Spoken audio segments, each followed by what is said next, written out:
Now, your first alert weather.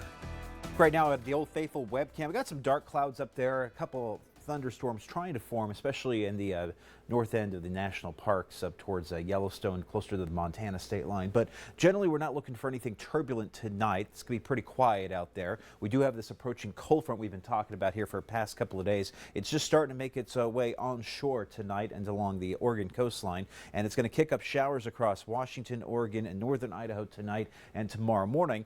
The wet weather is trailing to the north, but we're going to get the wind off of this thing, and it's going to get very windy around here for tomorrow. 67 as we take a live look in the Idaho Falls First Alert Sky Cam. Light winds at the moment at 3 miles an hour. Pocatello, we're at 73 as we look live here to the Farm Bureau Sky Cam. Winds at the Pocatello Airport coming out of the northeast at around 9 miles an hour. Around on VIPIR-CAST, I want to show you that by tomorrow morning, that cold front will be putting down some showers, heavy at times up towards Spokane and Coeur d'Alene, and then the showers will just start to get into northern Idaho midday tomorrow. Showers will also try to get into central Idaho about 1-2 o'clock in the afternoon, and some high elevation snow showers here. But the wind really starts to crank up as that cold front passes over central Idaho, getting into eastern Idaho by tomorrow afternoon and evening.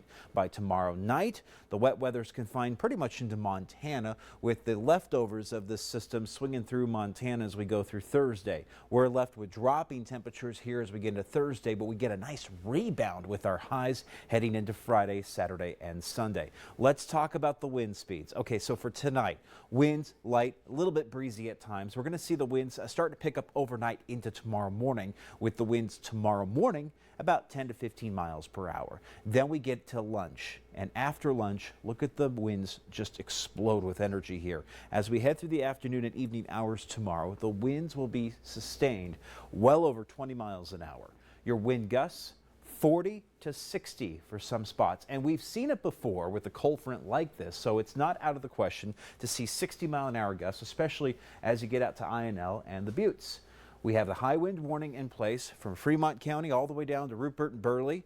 We also have wind advisories elsewhere outside of the high wind warning, so Lemhi, Custer County under the wind advisory all the way out to Boise there along I-84, and also south along 15 as you work into Income and south along the interstate towards Utah. A blowing dust advisory also with all this wind. Wouldn't be surprised if we see some road closures out there. It's not uncommon this time of year to see the road closed north of Idaho Falls due to blowing dust, so if you have to travel in that direction, be advised they may shut the interstate down anytime tomorrow afternoon. 72 for the high tomorrow, Malad City and Preston with 70 in Montpelier, and again, take these numbers with a grain of salt because it's going to be quite windy, of course, in the afternoon. So we may hit these highs early in the afternoon, but we quickly bring in the wind, and of course, it feels colder outside with all that wind. 63 for the high in Island Park, 61 in Jackson, 56 in Stanley with 68 in Arco, with highs in the Snake River Plain scoring around 70 tomorrow for Rigby and IF, 72 in Pocatello, with dropping temperatures here for Thursday, making a nice little rebound in there for Saturday and Sunday with highs in the low to mid 70s. I expect to see fairly dry conditions for Friday, Saturday, and Sunday, with a few springtime thunderstorms working back in for the early half of next work week, with highs on Monday around 70 with some afternoon thunder showers. Pocatello 65 for the high on Thursday, and again, that's coming off the cold front. We do rebound our temperatures back into those 70s here, for 75 for Saturday, 78 on Sunday. Blackfoot also seeing a similar drop to your daytime highs, with a 64 for the expected temp on Thursday afternoon, with the wind continuing. Now, the wind won't be as strong as Wednesday, but we'll still have gusty conditions out there as we're in the wake of the cold front for Thursday. Sunny conditions expected for Friday, Saturday, and Sunday. The REXBURG 8-day forecast with highs hitting the upper 60s to lower 70s. As we get into Salmon and Chouse, you'll have highs here around 60 for Thursday, the lower 60s on Friday, and the upper 60s to low 70s for Saturday and Sunday, with mostly sunny conditions to get the weekend started.